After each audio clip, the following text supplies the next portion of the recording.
Austin Reeves ayaw pumirma ng kontrata sa Lakers, kilalanin ang mga rookies na nakuha, pinirmahan pa si Davis. Kaya tara, kwentuhan! Isang bigating balita, si Austin Reeves tinanggihan ang max contract na offer ng Lakers bilang extension.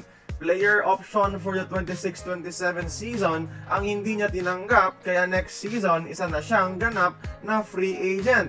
Tumataginting na $89.2 million 4-year contract ang tinanggihan ni Austin sa Lakers. Naniniwala siyang higit pa dyan ang halaga niya by the time next season comes. Isa na naman tong kaso ng betting on yourself, mga idol. Di maganda ang nangyayari ng ginawa ito ni Dennis Schroeder noon, pero sigurado naman iba ang kapalaran ni Austin kasi may superstar potential talaga siya. Next season, susubukan offeran ng Lakers si Reeves ng kontrata, pero posible itong maagaw ng ibang kupunan, lalo na't kapag mas malaki ang offer sa kanya.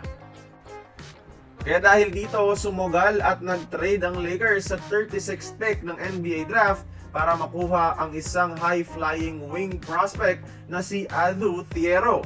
Center ang kailangan nila, pero wing player pa rin ang kinuha, so there must be something special about this prospect para sugalan ng Lakers. 6'7", 21 years old. Ito ang tinuturing na isa sa mga best defensive prospect ng nasabing draft class. Kaya naiintindihan ko dito ang Lakers. Kailangan lang i-improve ang 3-point shooting.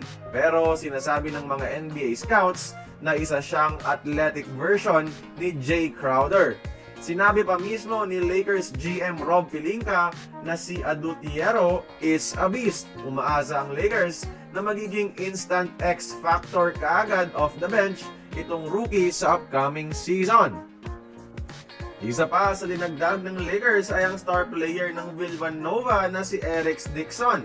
Undrafted 6'8" forward, binigyan nila ng isang two-way contract. Si Dixon ang number 1 scorer sa buong college basketball last season, averaging 23 points in 41% 3-point shooting. Ide-develop to ng Lakers sa NBA G League hanggang pwede nang isalang sa NBA court.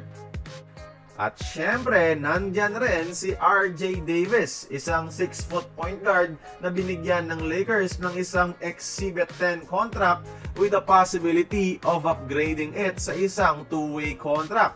Isa sa mga best scorer ng college basketball si Davis last season at siya ang sinasabi kong Davis na pinirmahan ngayon ng Lakers.